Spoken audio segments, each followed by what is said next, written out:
The scent of old paper and leather was Ilara's constant companion, a comforting presence that filled the small, sun-dappled space she called the page and press. It was a peculiar aroma, one that spoke of forgotten stories, whispered secrets, and the quiet dignity of time.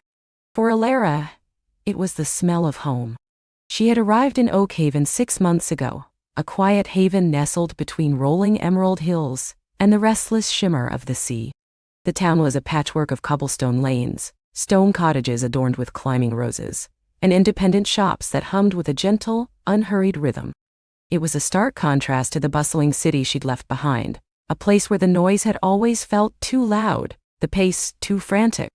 Here, the loudest sound was often the distant cry of gulls or the murmur of the river that snaked through the town's heart. Ilara's decision to open a traditional bookbinding studio in Oakhaven had been met with a mixture of intrigued curiosity and gentle skepticism. Bookbinding? In this day and age? Some had asked, their voices kind but tinged with a touch of bewilderment. Yet, Ilara held firm. She believed in the enduring magic of the physical book, the tactile pleasure of turning a page, the intricate beauty of a handcrafted cover. Her work wasn't just about repair. It was about preservation, about breathing new life into cherished heirlooms, about creating bespoke treasures that would last generations. Her studio, a former artisan's workshop with a large bay window overlooking the town square, was a sanctuary. Shelves lined with spools of colored thread, stacks of aged vellum, delicate tools gleaming on her workbench, and the rich, earthy tones of leather, all contributed to an atmosphere of focused tranquility. This morning, a particularly stubborn tear in the spine of a Victorian-era poetry collection demanded her full attention. Her fingers, nimble and accustomed to the delicate work, carefully applied a fine layer of conservation paste, her brow furrowed in concentration. The world outside, with its chirping sparrows and the distant rumble of the baker's delivery van, faded away. The chime above the door, a soft melodic ring, pulled her back to the present. Ilara looked up, her gaze adjusting from the intricate details of the book to the figure now standing in her doorway. He was tall, with a lean build, and an easy grace that suggested a comfort in his own skin. Sunlight, streaming through the window behind him, caught in the subtle waves of his dark hair, giving it an almost burnished quality. His eyes, she noticed instantly, were the color of warm honey, crinkling at the corners as a small, polite smile touched his lips. He wore a simple, well-worn denim shirt, sleeves rolled to reveal strong forearms, and a pair of trousers that looked like they'd seen their fair share of outdoor adventures. He carried a small wrapped parcel in his hands, held with a surprising tenderness. "Good morning," he said, his voice a low, pleasant baritone, like the comfortable hum of a cello. "Is this the page and press?" Ilara felt a faint blush creep up her neck. She was rarely flustered, but there was something about his presence, a quiet strength, that momentarily unsettled her usual composure. "It is," she replied, pushing a strand of hair behind her ear. "I'm Ilara Thorne." "Liam Davies," he offered, stepping further into the shop. His gaze swept over the shelves, the tools, the half-finished projects, a genuine appreciation in his eyes. "It's even more charming than the pictures online." "Pictures online?" Ilara chuckled softly. "I didn't realize I had an online presence beyond a very basic directory listing." Liam grinned, a flash of white teeth. "A friend of mine, May, from the Oakhaven Gazette, mentioned your shop in one of her community spotlights. I've been meaning to stop by." He gestured to the parcel in his hands. "I have a rather sentimental item that might need your particular expertise." He unwrapped the parcel carefully, revealing a small leather-bound journal, its cover faded and worn, the leather soft as old velvet. It wasn't a grand book, nor particularly ancient, but its age was evident in the delicate creases and the slightly frayed edges of its pages. As he handed it to her, Ilara noticed the subtle scent of dried herbs and faint earth clinging to it. "It belonged to my grandmother," Liam explained, his voice softening. "She was a keen botanist, and this was her field journal from her early days exploring the local flora. It's full of sketches, pressed flowers, and handwritten notes. The spine has completely come away, and some of the pages are quite fragile." He paused, his gaze fixed on the journal in Ilara's hands. "It's incredibly precious to me. I'd love for it to be restored, Not just so it lasts, but so my own children, one day, can leaf through it without fear of damaging it further. Ilara handled the journal with the reverence it deserved. She opened it gently, her fingers brushing over the delicate, almost translucent pages. Intricate sketches of native wildflowers blossomed on the cream-colored paper, alongside elegant cursive notes detailing their Latin names and properties. Between some pages, the faint, ghostly imprints of long-gone pressed petals remained, a testament to a life lived in harmony with nature. There was a quiet intimacy to the journal, a tangible link to a past generation's passion. "It's beautiful, Liam," Ilara murmured, genuinely moved. "A true treasure." She carefully examined the broken spine, the weakened stitches. "This is certainly something I can help with. It will require careful work, resewing the text block, reinforcing the spine, and potentially replacing the cover with something similar or preserving the original if possible." Liam watched her, a hopeful expression on his face. "Whatever it takes, I trust your judgment completely." His eyes met hers, and Ilara felt a surprising warmth spread through her. There was an earnestness in his gaze, a quiet trust that was both flattering and a little disarming. "I'll need to keep it for a thorough assessment," Ilara explained, carefully closing the journal. "I'll draw up a proposal for the restoration work, detailing the materials and processes, and give you an estimate of the cost and time frame. Would you like me to email it to you, or would you prefer to stop by?" "An email would be great for the proposal," Liam replied, reaching for his phone. "But I wouldn't mind stopping by to discuss it in person. I'm not in a huge rush, but I'm keen to see it brought back to life." He rattled off his email address, his fingers hovering over his phone. "What's your preferred method of contact?" "Email is fine," Ilara confirmed, making a note. "Or a call if you prefer. My number's on the card by the till." Liam nodded, taking one of her elegant business cards. As he turned to leave, his gaze lingered on a display of bespoke journals Ilara had created, their covers crafted from various leathers, some embossed with intricate patterns, others simply showcasing the natural beauty of the material. "These are stunning," he commented, picking up one with a cover of deep forest green, embossed with a subtle leaf pattern. "Do you do custom commissions often?" "Yes, quite frequently," Ilara replied, pleased by his interest. "From personal journals to family archives, even unique guest books for events. It's one of my favorite parts of the work, bringing someone's vision to life." "I can imagine," Liam said, running a thumb over the green cover. "The detail is incredible. Thank you, Ilara. I look forward to hearing from you about my grandmother's journal." He offered her another warm smile, and then, with a final melodic chime of the door, he was gone. Ilara stood for a moment in the quiet aftermath of his departure. The scent of old paper now mingled with a faint, fresh aroma of something green, perhaps from Liam himself. She found herself humming as she returned to her workbench, the Victorian poetry book momentarily forgotten. Liam Davies. And his grandmother's journal. A project that promised not only intricate craftsmanship, but also a glimpse into a cherished family history. She felt a spark of excitement, a pleasant hum beneath her usual quiet focus. The next few days were spent meticulously examining the journal. Ilara carefully photographed each page, noting the fragile spots, the areas of discoloration, the unique quirks of her grandmother's handwriting. The pressed flowers, though long gone, had left their ghostly silhouettes, imprinting the pages with memory. She found herself smiling at a crude sketch of a particularly plump bumblebee, clearly drawn with affection, and a detailed cross-section of a rare fern. Liam's grandmother had clearly been a woman of passion and keen observation.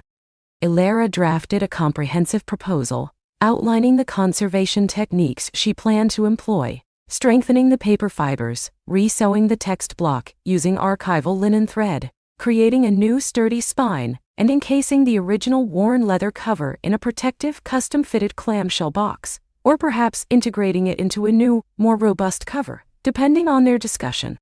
She sent it off to Liam, feeling a flutter of anticipation.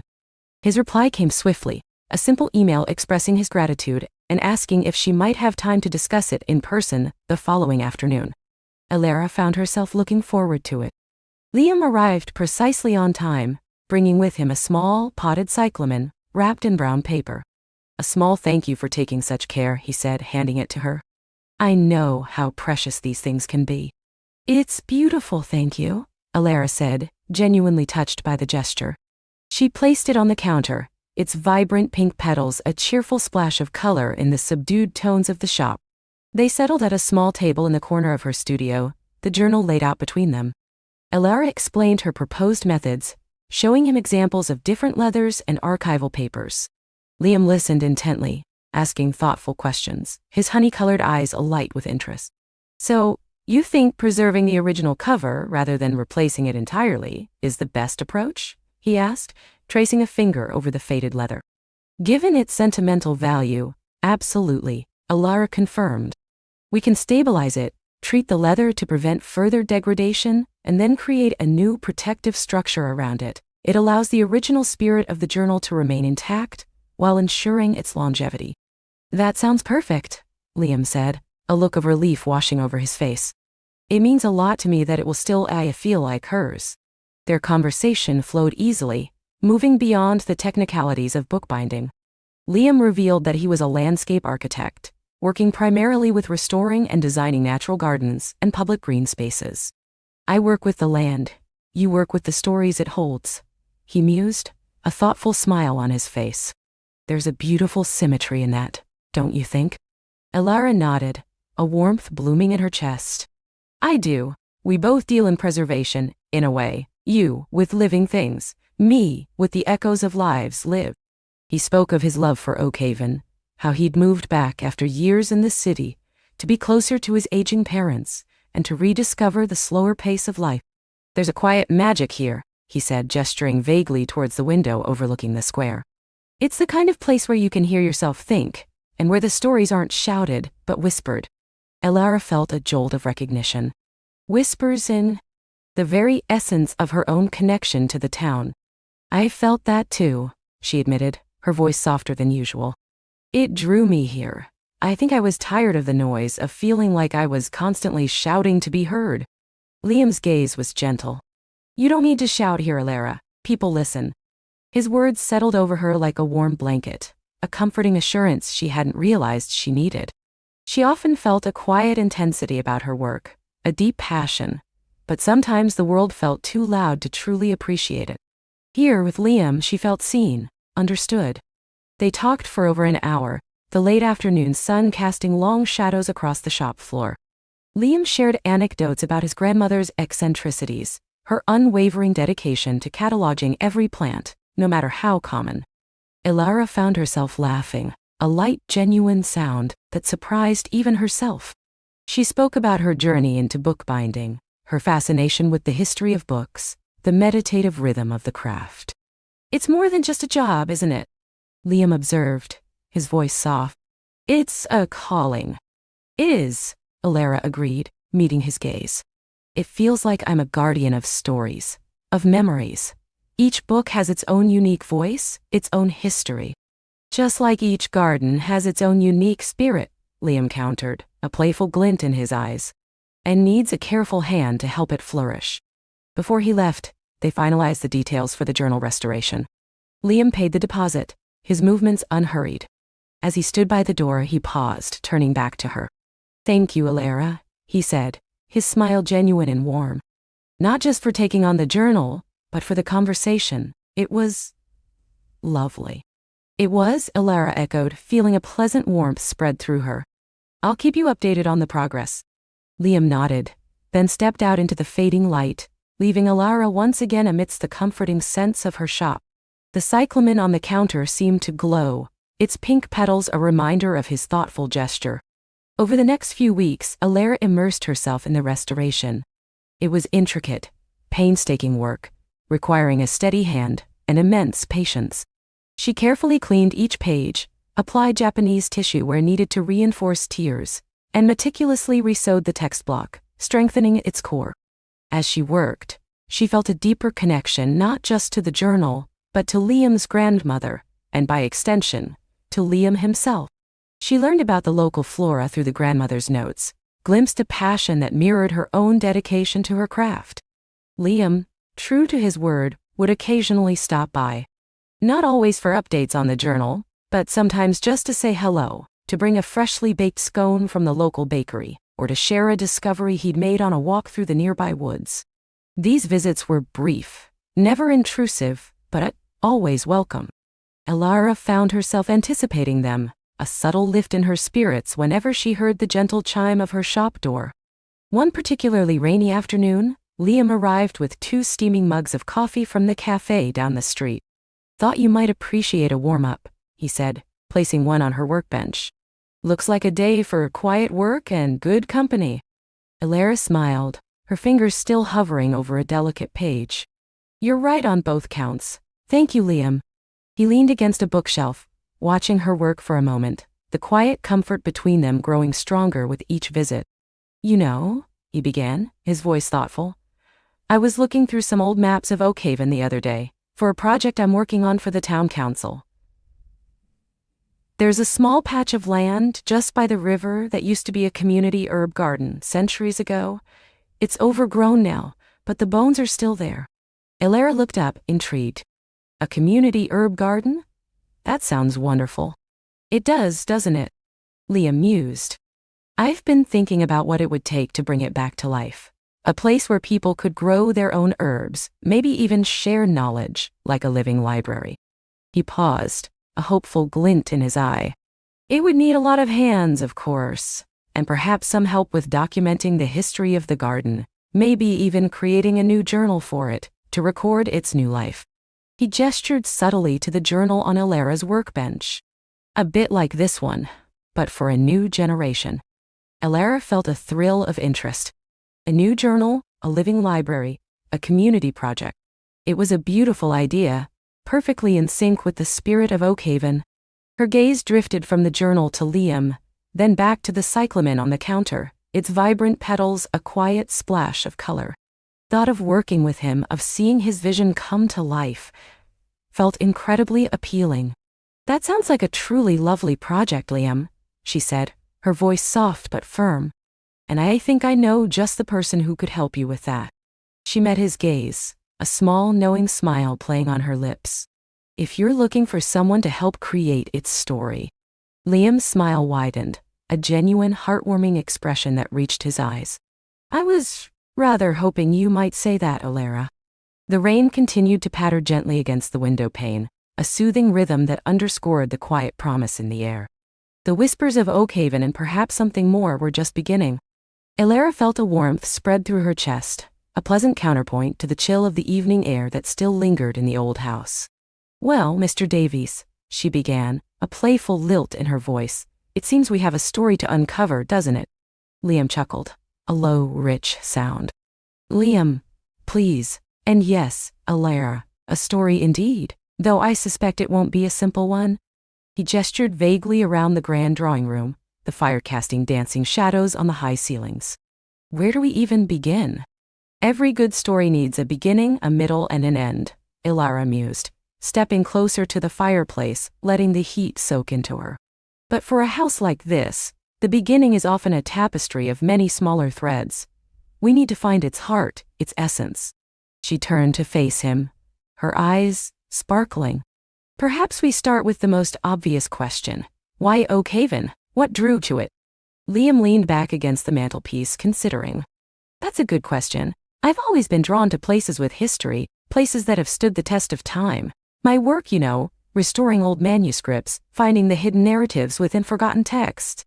It's not so different from what I imagine we'll do here." Oakhaven appeared on a list of properties, almost an afterthought.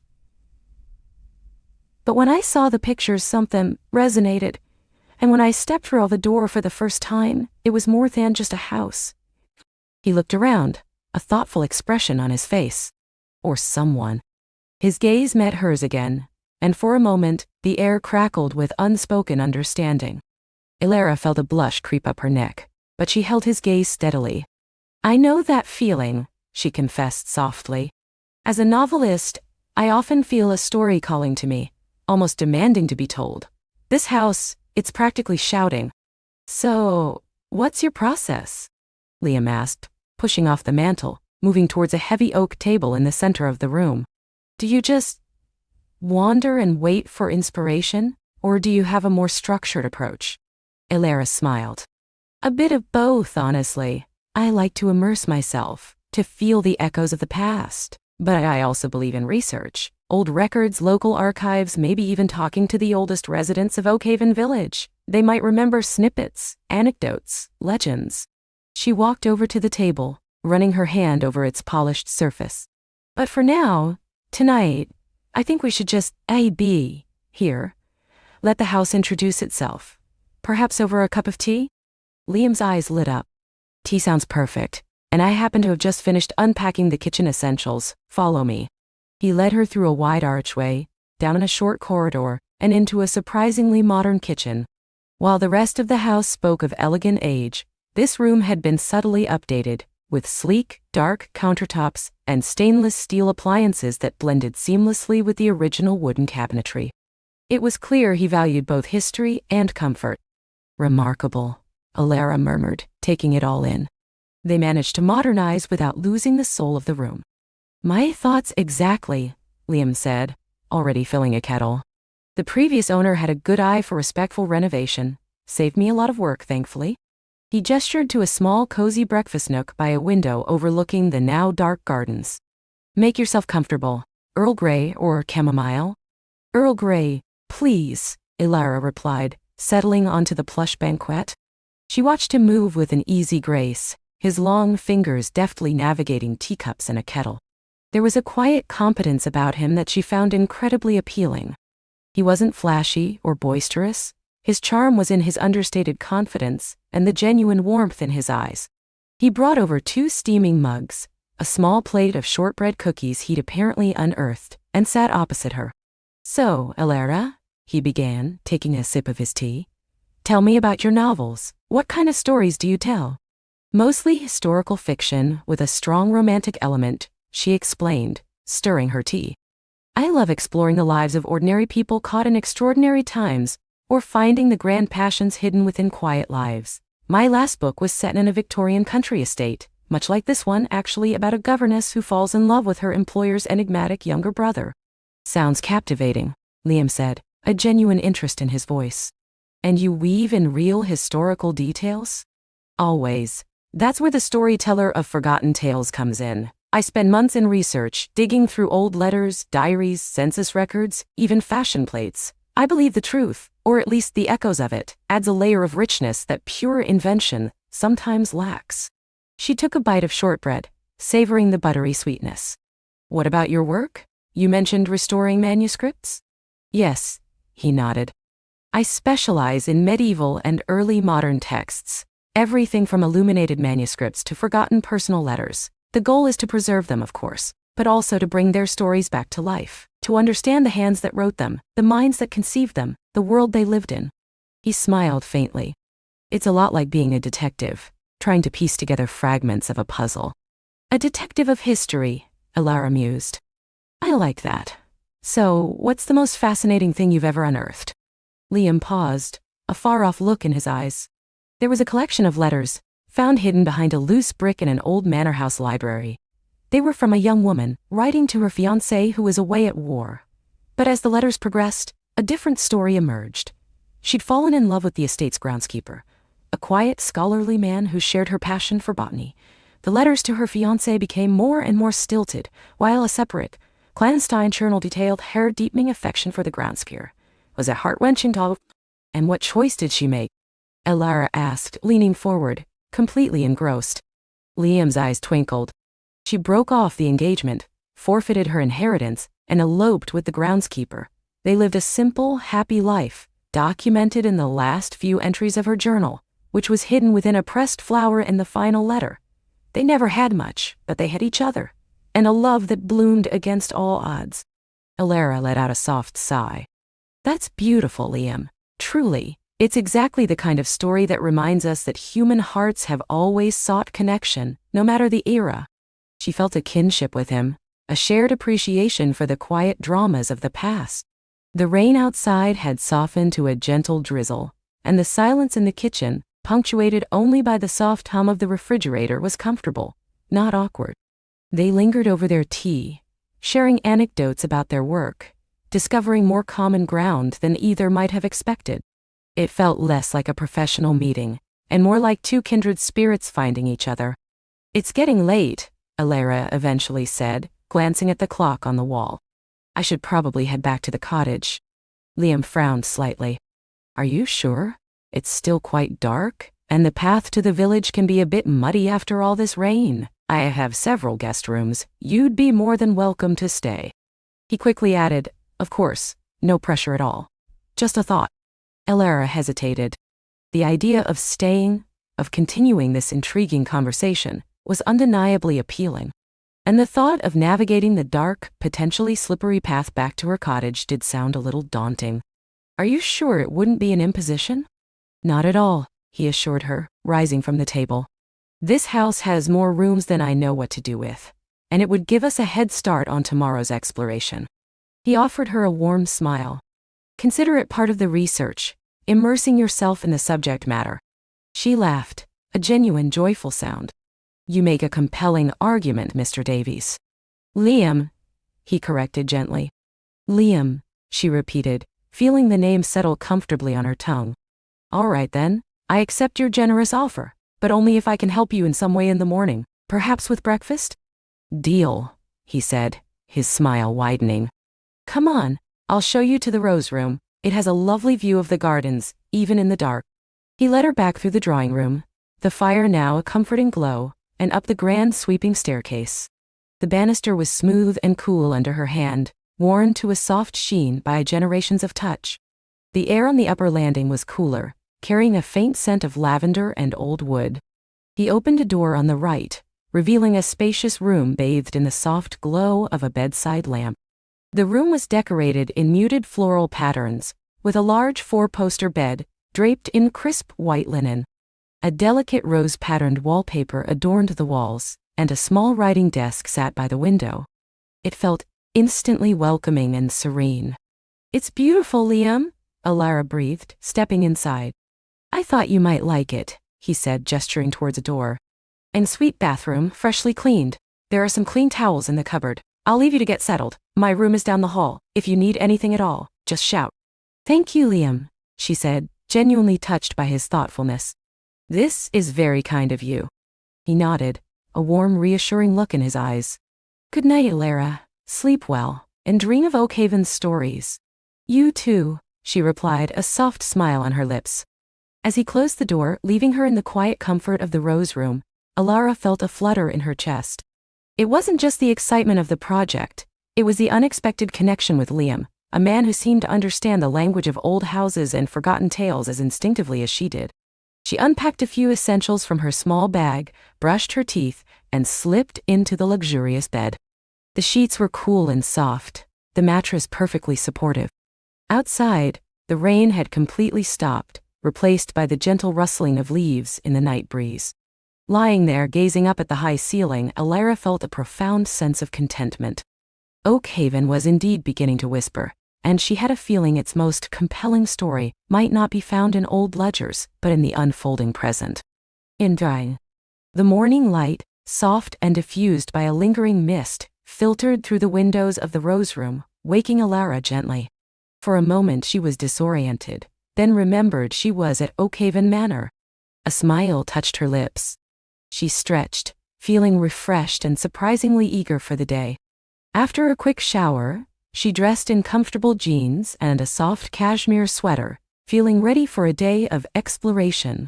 She found Liam in the kitchen already at work, whistling a cheerful, tuneless melody. The aroma of freshly brewed coffee and sizzling bacon filled the air. "Good morning," she said, leaning against the doorframe, taking in the domestic scene. Liam turned, a spatula in hand, his face alight with a welcoming smile. "Morning, Alara. Sleep well." "Like a log," she affirmed. "And the rose room is absolutely charming. Thank you again for your hospitality." "My pleasure," he replied, flipping bacon with practiced ease. "Coffee's ready, and I'm just finishing up breakfast. Scrambled eggs, bacon, and toast. Hope that's all right?" "Perfect," she said, pouring herself a mug of coffee. "What can I do to help?" "Just sit and relax," he insisted. "You're the guest, though I might put you to work later when we start our deep dive into the manor's history." They ate breakfast together in the cozy nook, chatting easily about the weather and their plans for the day. Liam was clearly excited. "I thought we could start with the library," he suggested, taking a sip of his coffee. "It's often the heart of a house like this, a repository of knowledge and personal interests." "An excellent idea," Alara agreed, her own excitement bubbling.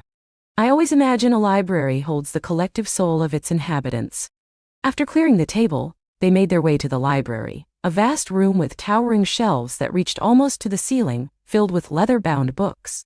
A large ornate globe stood in one corner, and a sturdy oak desk, covered in dust sheets, dominated the center. The air here was thick with the scent of aged paper and leather, a fragrance Alara found intoxicating. "Wow," she breathed, running her hand along a row of books. "This is magnificent." "It is, isn't it?"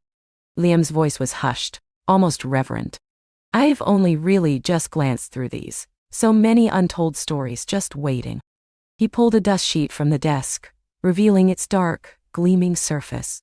"I imagine countless hours were spent here, reading, writing, dreaming."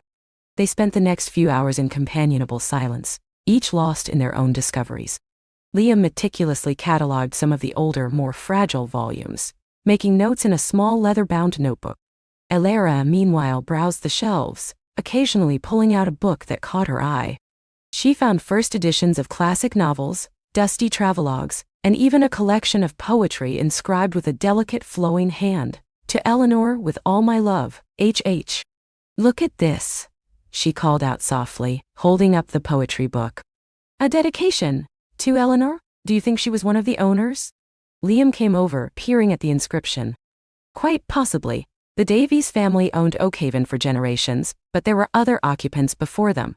We'll have to cross-reference with old deeds and family trees." He carefully opened the book. "And H? A mystery already. This is exactly what I was hoping for." Alara smiled. "Me too. It's like finding a breadcrumb trail." As they continued to explore, Liam pointed out architectural details, explaining the different periods of renovation the house had undergone. He had a surprising depth of knowledge about historical preservation, not just of texts but of buildings as well. He spoke of the intricate carvings on the mantelpiece, the quality of the wood in the paneling, and the subtle variations in the plasterwork. "This fireplace, for instance," he explained, tracing a finger along a lion's head carved into the dark wood. "It's late 17th century, much older than the rest of the room's decor, which seems to be predominantly Victorian. Suggests it was salvaged from an earlier structure, or perhaps the room itself was renovated around this existing feature." "You really notice the details," Alara observed, impressed. "It's a habit of the trade," he said with a shrug. "When you're trying to authenticate a manuscript, every tiny brushstroke, every type of paper, every watermark tells a part of the story. Buildings are no different. They're layered histories." As the morning wore on, the initial mist outside had burned off, revealing a bright, crisp autumn day. Sunlight streamed through the tall library windows, illuminating dust motes dancing in the air and casting long shadows across the polished floorboards. "I think I'm getting hungry," Alara admitted after a while, rubbing her stomach. "All this history hunting works up an appetite." Liam chuckled. "Me too. How about we take a break and explore the grounds? I packed a small picnic lunch yesterday, just in case the weather improved." "A picnic? That sounds lovely," Alara exclaimed. "I'd love to see the gardens in daylight." He led her out of the library, through a grand hallway, and out a side door that opened onto a sprawling lawn. The gardens, though clearly wild in places, showed signs of past grandeur. Ancient oak trees, their leaves now a riot of gold and russet, dotted the landscape. A winding path, overgrown with moss, led towards what looked like a neglected rose garden. Liam produced a wicker basket from the kitchen, along with a tartan blanket. They found a secluded spot under a magnificent old oak, its branches stretching wide like welcoming arms. As they spread the blanket, a gentle breeze rustled through the leaves, carrying the earthy scent of damp soil and decaying foliage. Liam had packed an assortment of sandwiches, crisp apples, and a thermos of hot spiced cider. They ate in comfortable silence for a while, enjoying the warmth of the sun on their faces and the peaceful ambience of the garden. "It's breathtaking out here," Alara finally said, taking a bite of her apple. Even in its wildness, you can feel the elegance it once had. I agree, Liam replied, gazing out across the lawn. I'm hoping to restore some of it carefully, to bring back the formal elements, but also to embrace the natural beauty that's taken over. He paused, looking at her.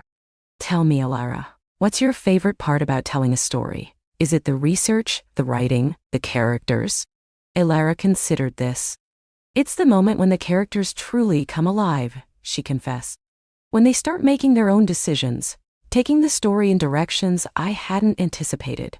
It feels less like writing and more like channeling. And the feeling when you've finished, and you've created a whole world, a whole set of lives. There's nothing quite like it. She smiled wistfully. It's why I'm so excited about Oakhaven. It feels like the characters are already here, waiting for us to find their narratives. I understand that completely, Liam said, his voice soft. With manuscripts, it's a similar feeling. When you've painstakingly pieced together a faded letter or deciphered a forgotten code, and the voice of someone long dead suddenly speaks to you across centuries, it's a profound connection. He looked at her, his eyes warm. It makes you feel less alone in the world, doesn't it? Knowing that human experience, love, loss, joy, curiosity, it's all timeless. Alara nodded, a lump forming in her throat. Yes, exactly that. It's a reminder of our shared humanity. She felt a surge of warmth towards Liam, a deep appreciation for his sensitivity and shared understanding. It was rare to find someone who not only understood her passion but mirrored it with his own. After lunch, they continued their exploration of the grounds.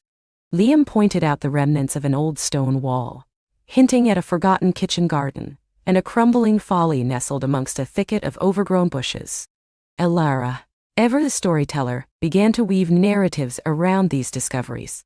Perhaps, she mused, gesturing to the folly, this was where a young woman would meet her secret admirer, away from prying eyes, or a scholar would retreat here to read in solitude. Liam listened intently, his expression thoughtful.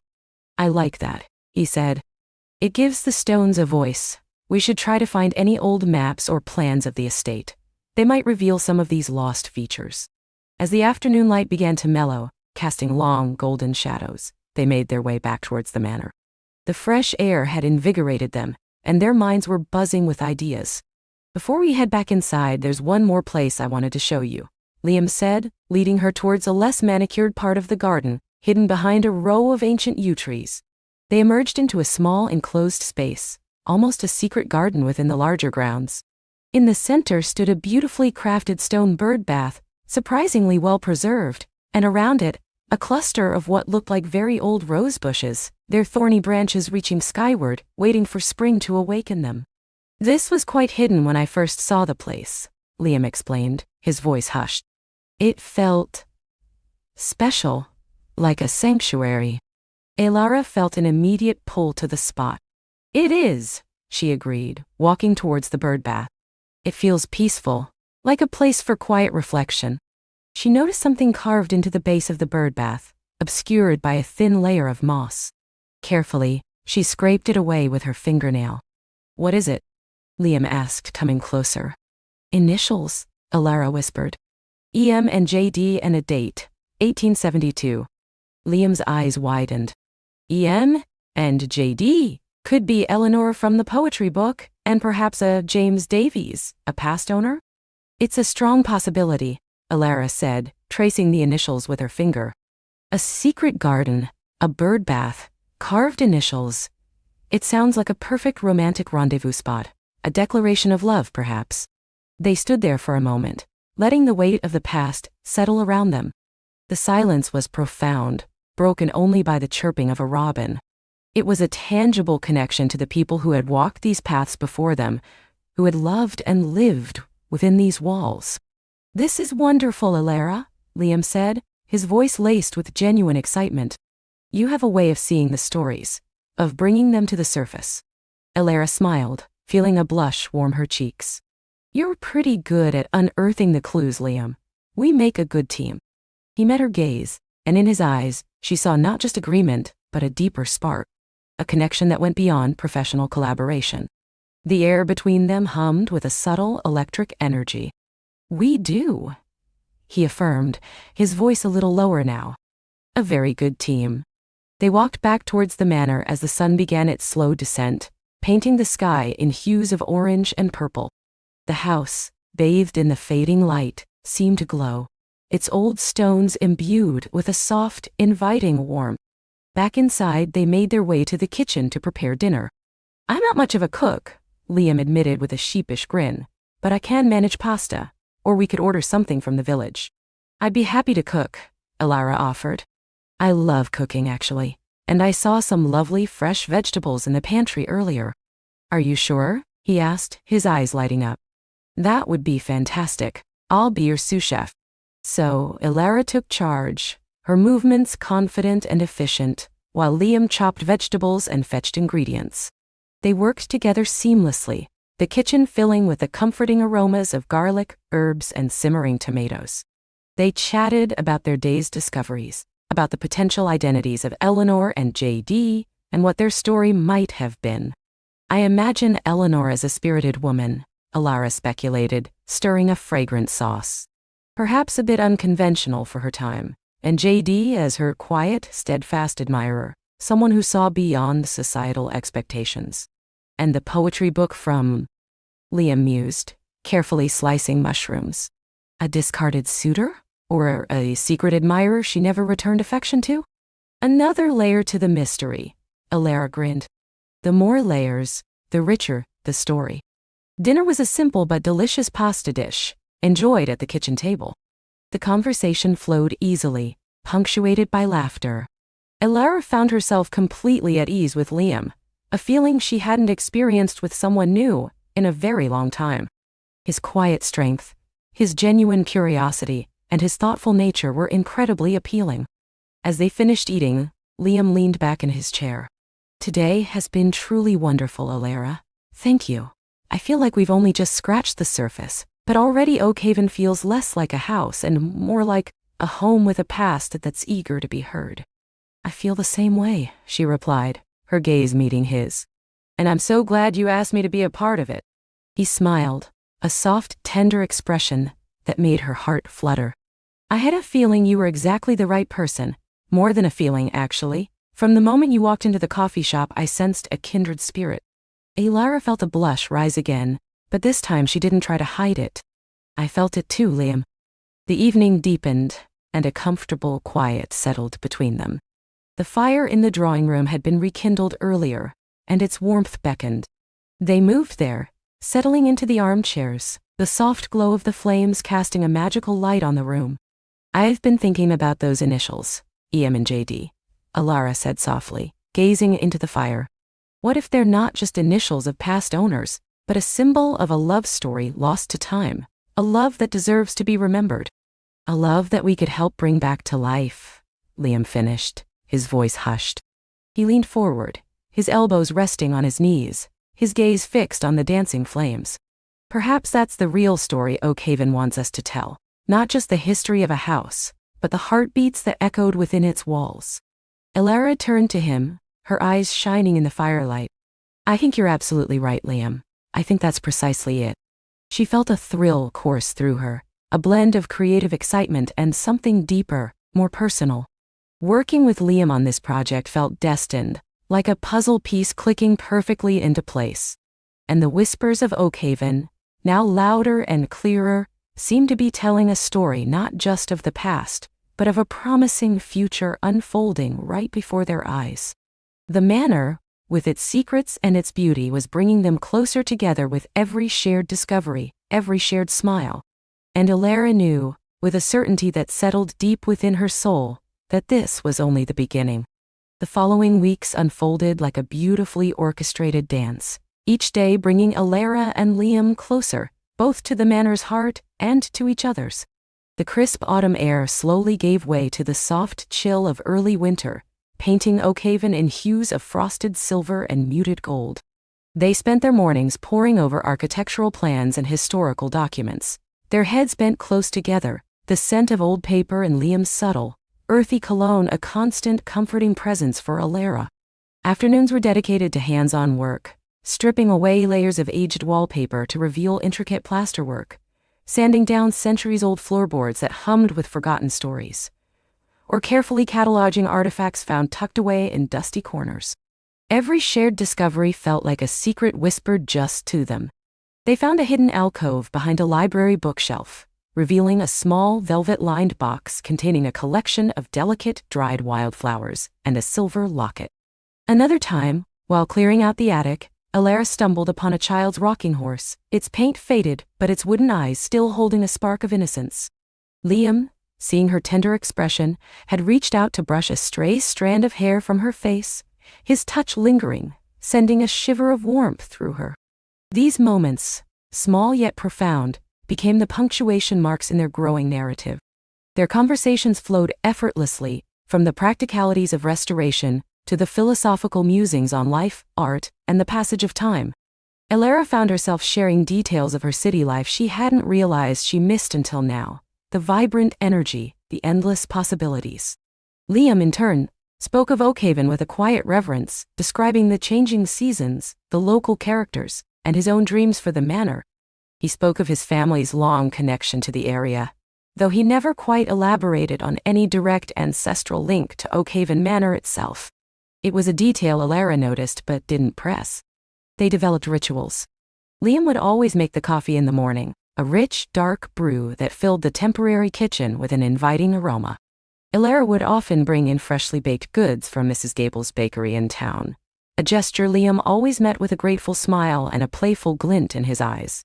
Lunch breaks were spent by the grand fireplace in the drawing room, now partially restored, a crackling fire casting a warm glow on their faces as they shared stories and dreams. One particularly cold afternoon, as snow began to gently fall outside, dusting the ancient oaks with white, they were working in what was once the manor's music room. Alara was carefully cleaning an ornate mantelpiece, while Liam was examining a section of wall that seemed unusually thick. "Found something," Liam murmured, his voice tight with concentration. He tapped the wall lightly, and the sound was distinctly hollow. "There's a cavity here." Alara stopped her work, her heart quickening. "A secret passage? Like in the books?" she asked, her eyes wide with excitement. Liam chuckled, a low, warm sound. "Perhaps, or just an old storage space. Let's find out." He worked methodically, carefully removing a section of plaster, and then a thin wooden panel. Behind it, not a passage, but a small, narrow space was revealed, shrouded in darkness. Liam reached inside, his fingers brushing against something soft and yielding. He pulled it out gently. It was a small, leather-bound journal, its cover faded but still bearing faint traces of intricate gold tooling. Beside it, a stack of letters, tied with a brittle, faded blue ribbon. The air in the room seemed to hum, charged with the weight of forgotten secrets. "A diary," Alara whispered, her voice full of awe. She knelt beside him, her gaze fixed on the journal. "And letters. Someone's story." Liam carefully untied the ribbon on the letters. The handwriting was elegant, flowing, clearly from another era. He picked up the journal, opening it to the first page. The date inside read 1888. "It belongs to a Lady Eleanor Cavendishy," Liam read aloud, his voice hushed. She was the daughter of the manor's previous owner, Lord Cavendish, the last of the Oakhaven line before it passed to distant relatives who eventually sold it. He looked up at Alara, a profound sense of discovery in his eyes. "This is it, Alara. The manor's whispers, her story." They spent the rest of the afternoon and many evenings that followed, immersed in Lady Eleanor's world. Her journal entries and letters painted a vivid picture of life at Oakhaven in the late 19th century. Eleanor was a woman of fierce intelligence and artistic spirit, much like Alara herself. She wrote of her love for the manor, its gardens, and the quiet beauty of the surrounding countryside. But mostly, she wrote of a clandestine love. Her letters were addressed to a dearest Robert, a man who was not of her social standing, a talented architect, commissioned to oversee renovations at Oakhaven. Their love story, unfolding through the delicate script, was one of stolen glances, whispered conversations in the moonlit gardens, and the shared dream of a future together that seemed impossible in their rigid society. Eleanor expressed her longing, her fear of discovery, and her unwavering devotion. As they read, Alara felt an uncanny connection to Eleanor. She too was an outsider, a designer, falling for a man connected to the manor and its architecture. The parallels were striking, almost unnerving. She found herself glancing at Liam, seeing his profile in the firelight, and wondering if he felt the same resonance. His expressions as he read were thoughtful, a mixture of sadness and admiration for the historical romance unfolding before them. One evening, after reading a particularly poignant letter where Eleanor confessed her fear of never being able to openly love Robert, Alara looked up from the page, her eyes glistening.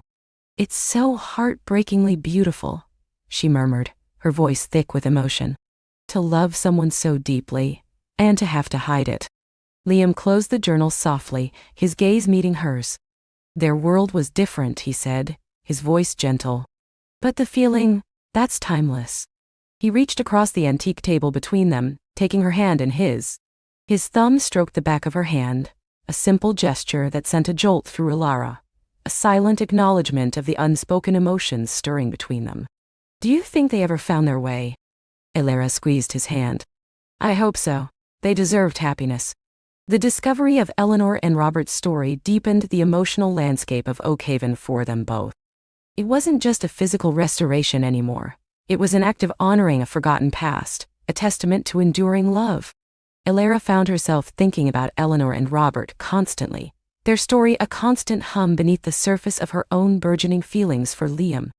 She felt a growing trepidation, a whisper of doubt, wondering if her own connection to Liam could ever truly be as profound, as destined, as what she was reading. She, a city girl, and he, the man rooted deeply in the ancient soil of Oakhaven. Could their worlds truly merge? Liam, too, seemed more pensive. He would sometimes pause, mid-sentence, his eyes drifting towards the window, as if seeing ghosts of the past lovers walking the grounds. Alara wondered what he was thinking, what fears or hopes Eleanor's story ignited in him. The air between them, once filled with easy camaraderie, now thrummed with a nervous energy, a shared anticipation of something momentous. The restoration continued, but their focus shifted slightly. They became detectives, searching for more clues about Eleanor and Robert. They discovered a hidden compartment in Eleanor's old writing desk, revealing a small, intricately carved wooden bird, a robin, symbol of hope and new beginnings. It was clearly a lover's gift. Then, in the dusty archives of the local historical society, Liam unearthed a death certificate for Robert, dated just 2 years after the last letter they found. He had succumbed to a sudden illness. Eleanor's letters abruptly stopped after that period. The revelation was a punch to the gut. Their beautiful, tragic love story hadn't ended in triumph, but in sorrow. Eleanor, it seemed, had never married, remaining at Oakhaven until her own death many years later. The knowledge cast a melancholic shadow over their work. Alara felt a profound sense of sadness for Eleanor, for the love lost too soon. She also felt a pang of fear. Was this what fate had in store for passionate, unexpected love? Was it destined to be beautiful, but ultimately fleeting, or, worse, unfulfilled? She found herself pulling back, ever so slightly, from Liam. The thought of opening her heart completely, only to face such loss, was terrifying. Liam noticed her subtle withdrawal. His easy smiles became a little less frequent, his touches more hesitant. One evening, as they were cleaning up, the silence between them felt heavy, charged with unspoken thoughts. "Alara," Liam said, his voice quiet, breaking the spell. "Is everything all right?" She paused, dust rag in hand, her back to him. "It's Eleanor and Robert," she admitted, turning slowly. Her gaze met his, and she saw genuine concern etched on his face. "Their story, it's beautiful, but it's also so sad. They never got their happily ever after, did they? All that love, all that hope, and then nothing." Liam walked over to her, stopping a respectful distance away, but his eyes held hers, unwavering. "It's tragic, yes," he conceded softly. "But even in tragedy, there was immense love. And they had Oakhaven. It was their sanctuary, their witness. They still had Dying Hot. But they didn't have H forever," Alara countered, her voice barely above a whisper, the words echoing her own deepest fear. "What's the point of finding such a connection, such a love, if it's just going to be taken away? Or if it's simply not meant to be, because of circumstances or Or because you're just too different? Liam took a step closer, his hand reaching out, not quite touching her, but hovering near her arm. Elara, he said, his voice laced with a tenderness that made her heart ache. Are you talking about Eleanor and Robert? Or are you talking about us? The question hung in the air, raw and exposed. Elara's breath hitched. She looked into his eyes, seeing her own confusion and fear reflected there, but also something else, an unwavering certainty, a deep, abiding warmth that seemed to promise solace. I don't know, she confessed, the words a fractured whisper. This place, it's magic, Liam. It brings things to the surface, and I feel things I haven't felt before. With you. And it scares me. I'm a city girl. My life is in New York. You're here. Oakhaven is your home, your legacy. How can our stories ever truly intertwine without one of us losing a part of ourselves? Liam finally closed the distance, his hands gently cupping her face. His touch was warm, reassuring, grounding. Elara, he said, his thumbs stroking her cheekbones. Home isn't just a place on a map. It's where your heart finds peace. It's where you feel you belong. And I never knew what that truly felt like until you walked through Oakhaven's doors. His words, spoken with such earnest sincerity, struck a chord deep within her. Her fears, so tangible moments before, began to dissipate under the steady gaze of his eyes that held so much kindness and understanding. And as for losing a part of ourselves, he continued, his voice soft, I think we find new parts we didn't even know existed. You've brought so much light, so much joy, so much life back into this old house, and into my life. And I want to explore that, Elara. All of it. With you. He leaned closer, his gaze dropping to her lips, a question in his eyes. Elara's heart pounded, a frantic drumbeat against her ribs. All her doubts, her fears, her city girl logic, seemed to melt away under the intensity of his presence. She wanted this. She wanted him. With a silent nod, a silent plea, she closed her eyes, giving him permission. His lips met hers, tentative at first, then deepening with a tenderness that took her breath away. It was a kiss born of shared history, of unspoken longing, of the quiet magic of Oakhaven. It tasted of old wood and fresh coffee, of dust and dreams, of a future just beginning to unfold. Elara felt herself melt into him, her arms winding around his neck, holding on as if her life depended on it. In that moment, surrounded by the echoes of Eleanor and Robert's love, Elara knew with an absolute certainty that she was exactly where she was meant to be. This wasn't just a kiss. It was a promise, a revelation, a homecoming. When they finally broke apart, breathless, their foreheads rested against each other.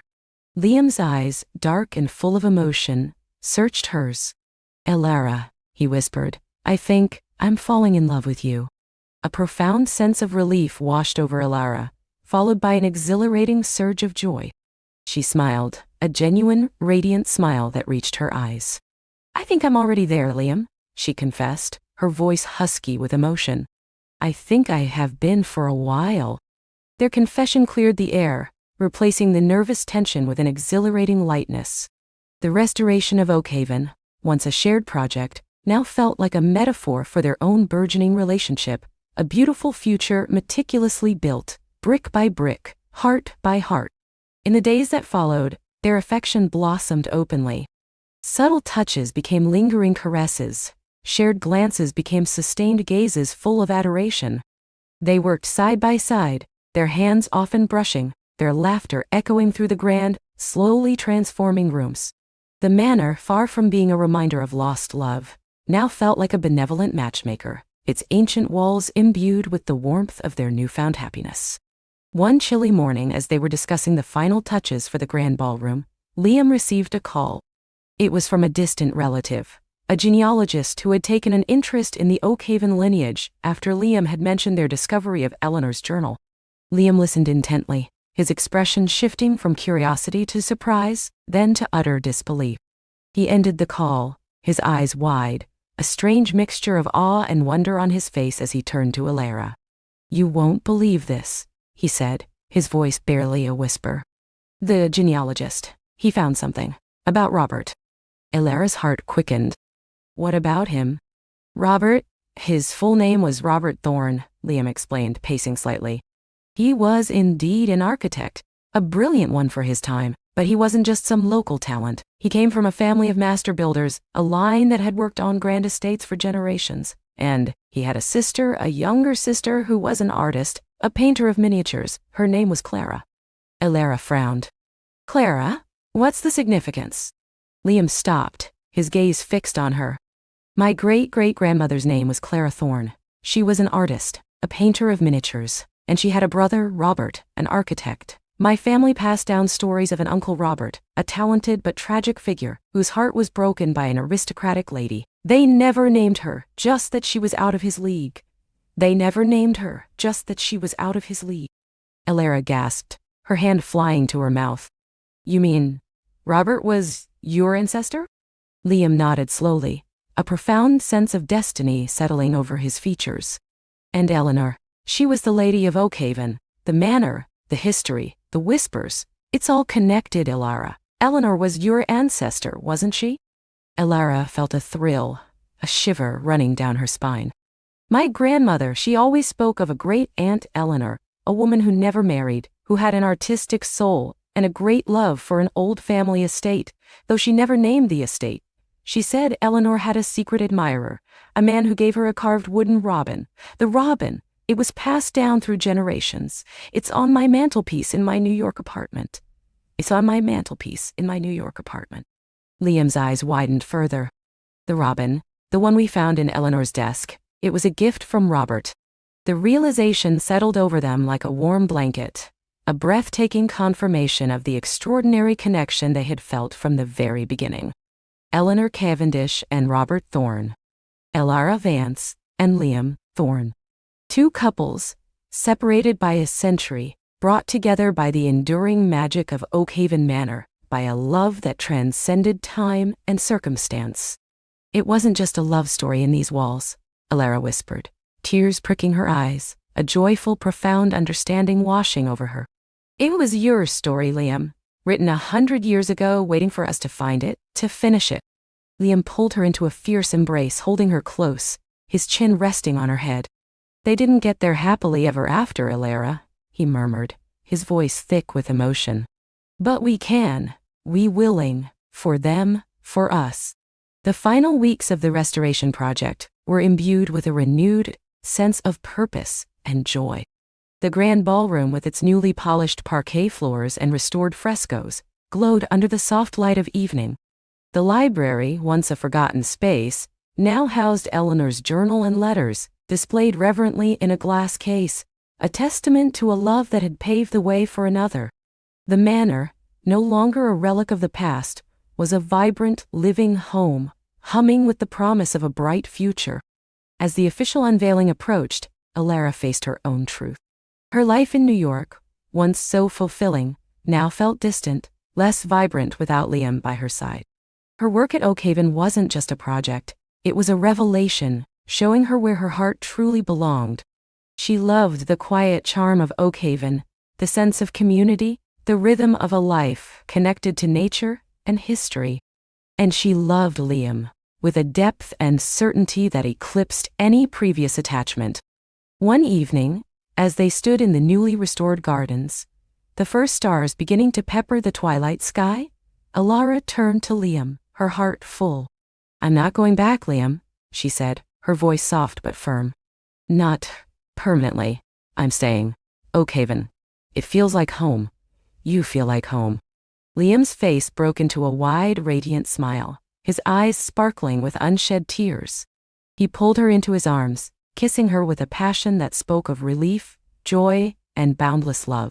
I was hoping you'd say that, he whispered against her lips. I was going to ask you to stay, to build our life here, with me.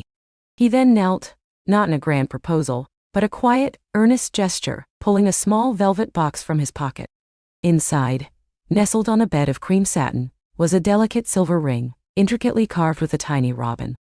It was Eleanor's, Liam explained, his voice thick with emotion. Passed down through my family, a small carving of the robin Robert gave her, My grandmother wore it, and she always said it was meant for someone who understood the enduring power of love. Alara Vance, will you marry me and help me finish building our forever home here at Oakhaven? Tears streamed down Alara's face, but they were tears of pure happiness. Yes, she whispered, her voice choked with emotion.